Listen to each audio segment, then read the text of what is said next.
Good morning. At least it's morning here at the old homestead. Look at that, guys. I just got to give you a little view of what's going on right here in my front yard this morning. I just got to give some props in this beautiful, beautiful place.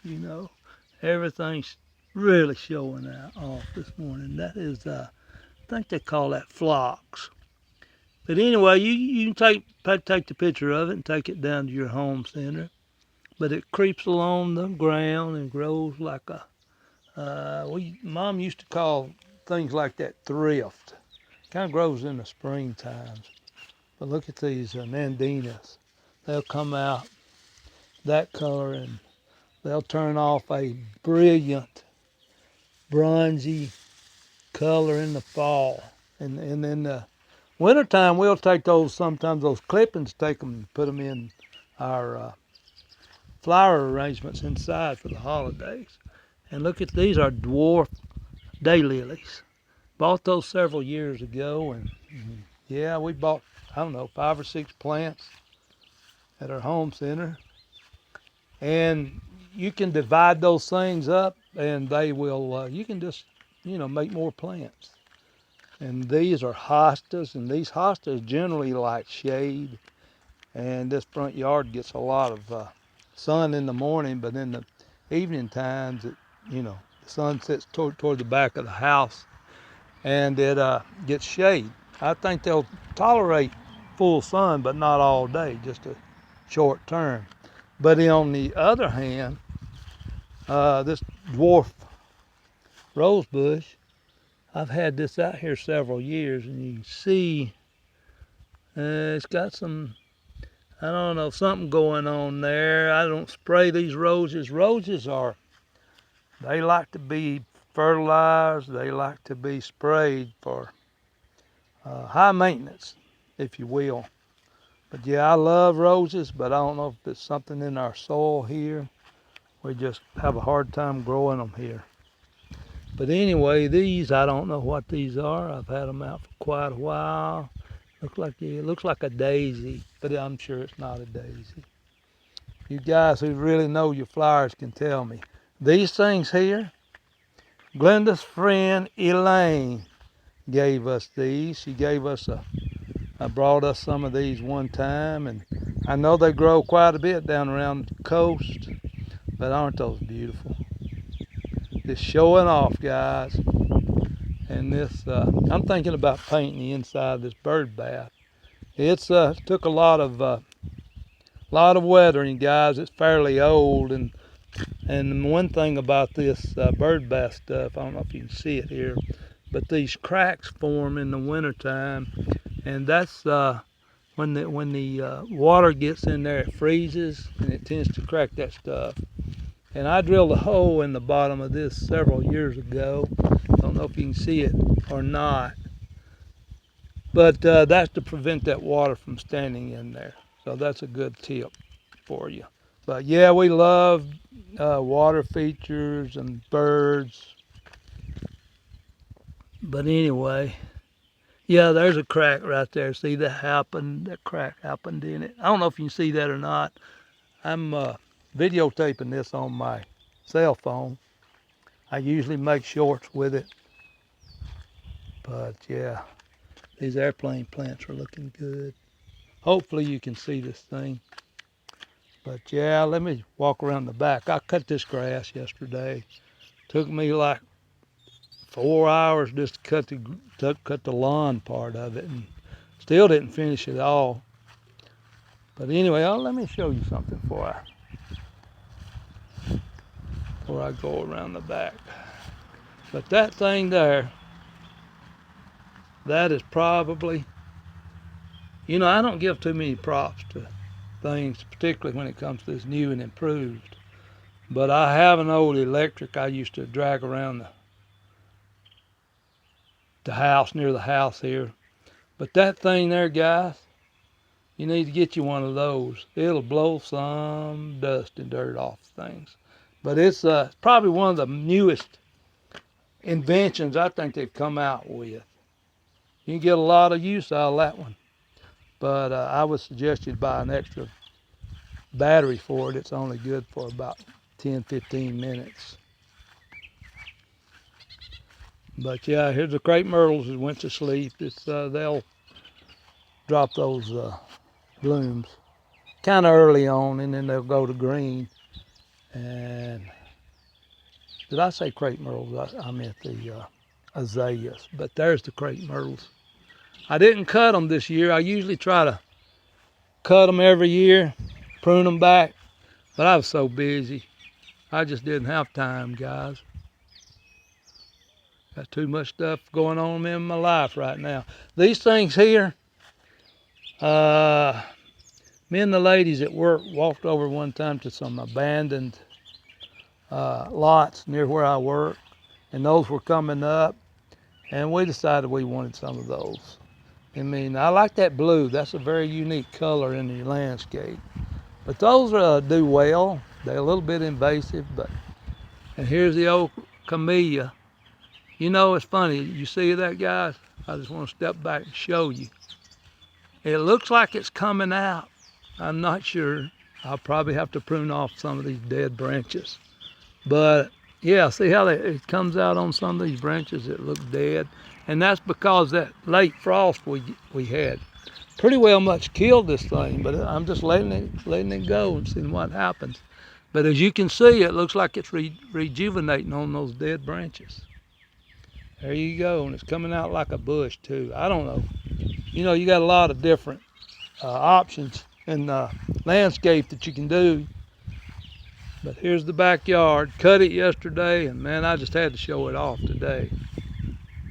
There's some more of those blue things. I keep these things cut back quite a bit because they do take over. That's daylilies, and those are prolific down here in the south. They'll grow up on the side of the road. They make beautiful, beautiful landscaping. There's my irises. They went to sleep. There's the bird houses. Oh, these are gladiolus. Boy, those are beautiful when they bloom. That's a lot of that plant you buy in the florist.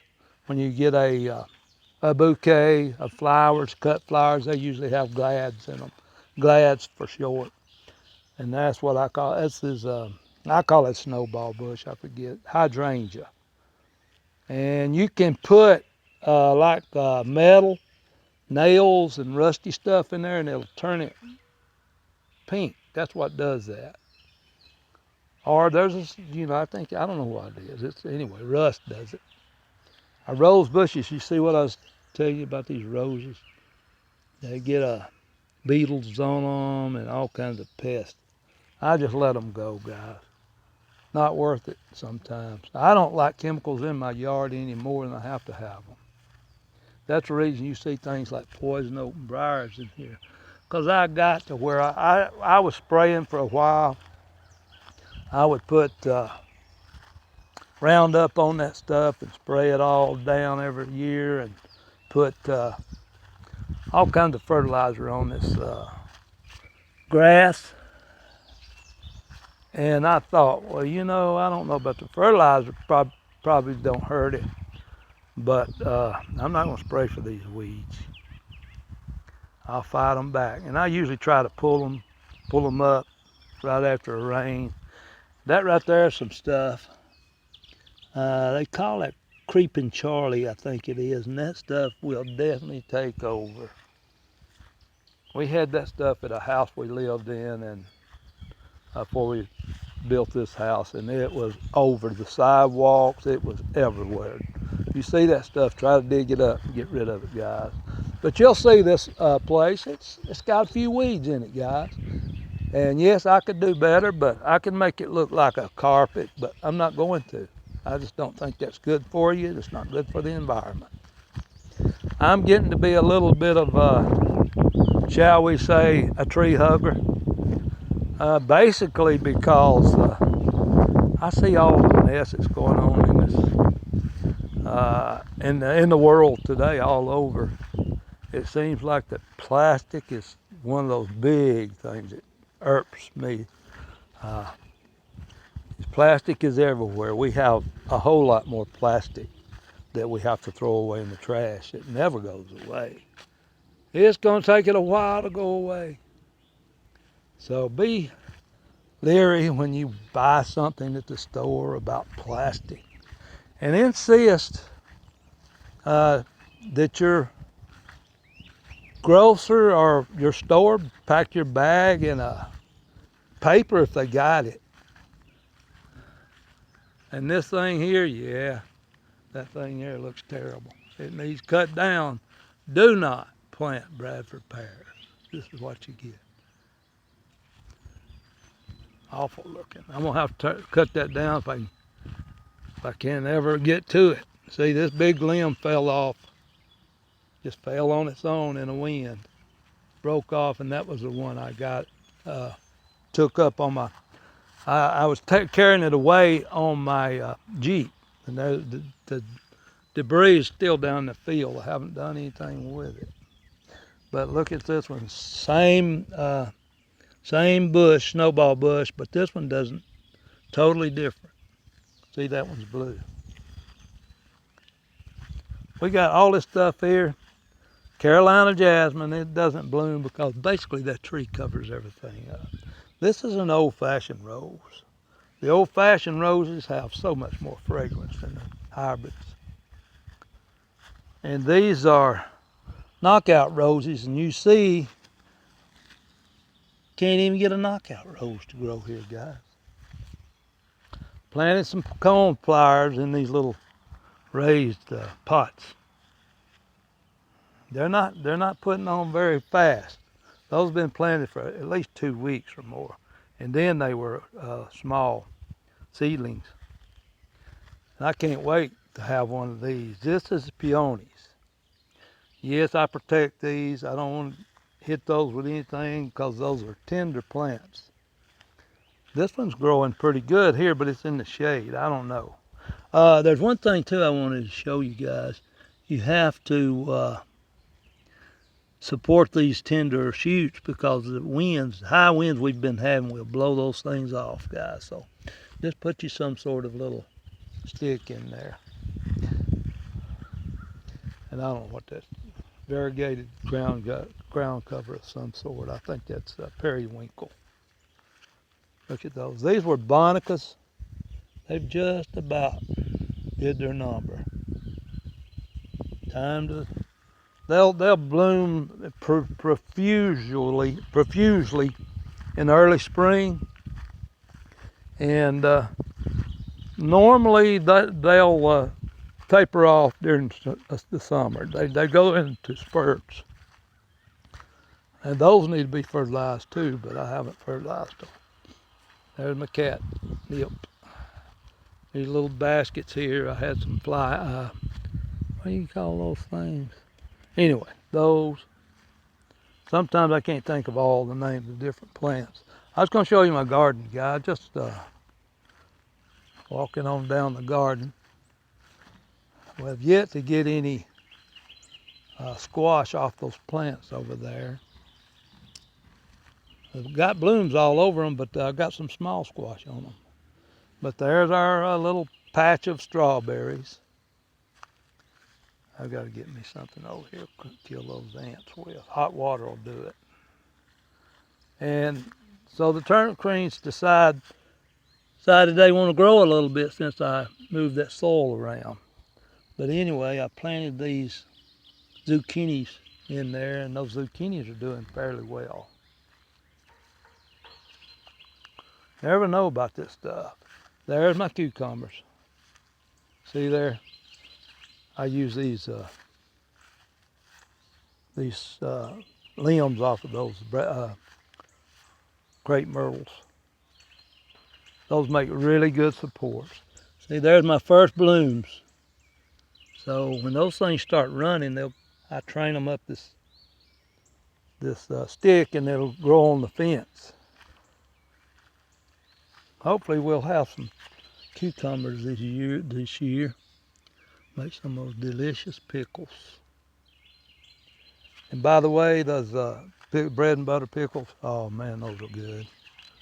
I put another section of fence up I have several pieces around there, and I just put it up as I need it. And I'll probably carry it on down this way a ways. I don't know. I may use that fence for something else. I may fence the garden in, but I don't really want to fence it in because I will not have a way to plow it then. And this garden is too big for me to work with a tiller. I've done it a couple of times, but it's just more than I can handle at my age. There's the old tractor. I haven't started it up. I started it up just a little bit and made a round or two and then shut it off, and it hadn't moved since. But let me show you my tomatoes. But anyway, guys, we got some good videos up. I hope you're watching our videos. If you would, give us a little more to click on and click off. I appreciate every one of you who subscribed. But we're running a little shy on our watch hours. You have to have 4,000 watch hours. I don't know if that's a year or whatever it is, but to really get monetized, you need those watch hours. And our watch hours are not quite as high as what they need to be that YouTube likes it. I appreciate YouTube working with us. It's hard for a small channel like ours to get going. But anyway, I see a lot of people I watch, and I do watch other people. If you'll go down the bottom of our page, you'll see where I subscribed and Glenda subscribed to other channels. And we put their channel on our page so you'll know who we subscribe to. But anyway, guys, it doesn't have to be pretty. Like the guy says, you can't eat pretty. So took what kind of used lumber I had, and I used this last year to make these with. And all of this is the cherry tomatoes. It's not big tomatoes. So these plants are doing wonderful. Those plants are the plants I started from seed and volunteered in there in those plants I've got. So yeah, if you can do your own, you'll come out way ahead as far as price go. So all total, I think I have 28 tomato plants, and I just set these out yesterday. I'll put me up some netting and some support when these grow a little bit. I usually wait until I put any kind of support in where I can get in there and knock the weeds out and cultivate it. So that's what my tomato patch looks like. Got those good wire baskets, and these baskets are made out of. I had a guy at work was pouring some concrete, and I asked him if I could have that leftover wire, and he said, "Sure, get it out of my way." Let me tell you something. 20 years later, it's growing strong, guys. This is what you need in your landscaping on your support. Can't beat it. These things are good, but you better get the good ones. Don't get these little old cheapies because they just fall apart. But even these guys, see, these things will outgrow that little basket. So anyway, here's my herb garden. The herbs, I don't know what this is. Some sort of something. Any of you guys know what that is? I think that's it. That Italian herb's what it is, and there's some Italian herbs in there. But that thing is really taking over the garden. And this, the first time I ever grew carrots. And I felt down the other day, and I actually had a carrot on there, guys. Little small carrot, but I have never grown carrots. But I'm gonna have to do that again because we like fresh veggies. And there's what my junk pile looks like. Yeah, there's my junkyard. Here's my wood. Those are my woods on our property. Oh, yeah. And the pop-up. You want to talk about the pop-up? We'll talk about the pop-up. A lot of you like pop-ups.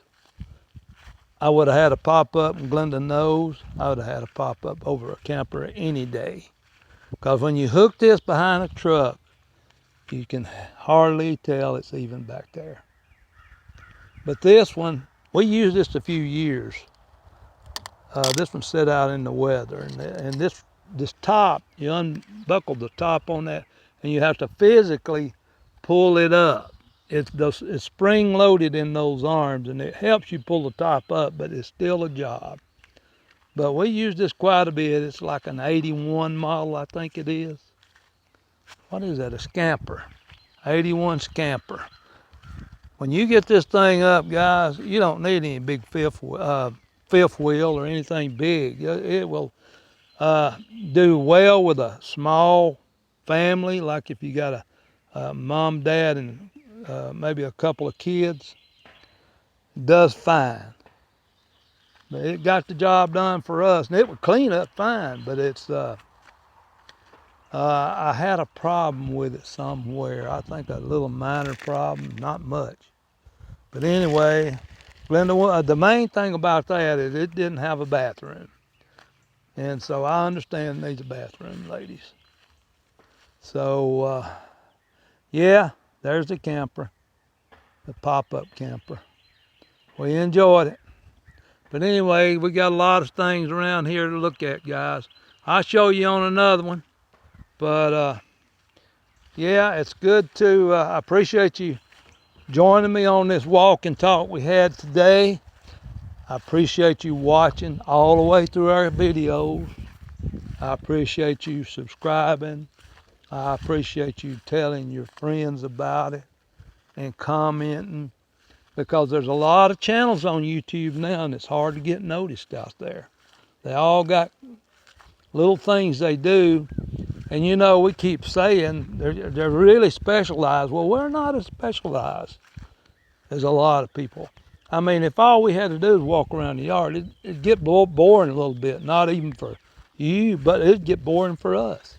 So we're out and about doing car shows and events, and like the boat show Glenda put up the other day, and I had a good little getaway down at the lake, at another lake we don't normally go to. Went to the fishing tournament. I did a little fishing, and you know, we got this beautiful place too, and I'm thankful we do have it. I wish each and every one of you have whatever it is you want. But anyway, it doesn't come easy though, guys. You have to work a lifetime to have things. I remember when we first got married, we lived in a little old 4-room place. It was tiny. But you know, we were so glad to get that place. It was right in town. So anyway, work hard, guys. Pray hard. You know, maybe it'll happen. Don't give up. There's a lawyer around here that says, don't give up. Well, don't give up, guys. Don't give up on your dreams. Anyway, there's a coachman ready to go. We're going to go out in this too. We got some travels we're going to do, guys. Just stay tuned. You never know. Our sweet home ride. Thanks for watching.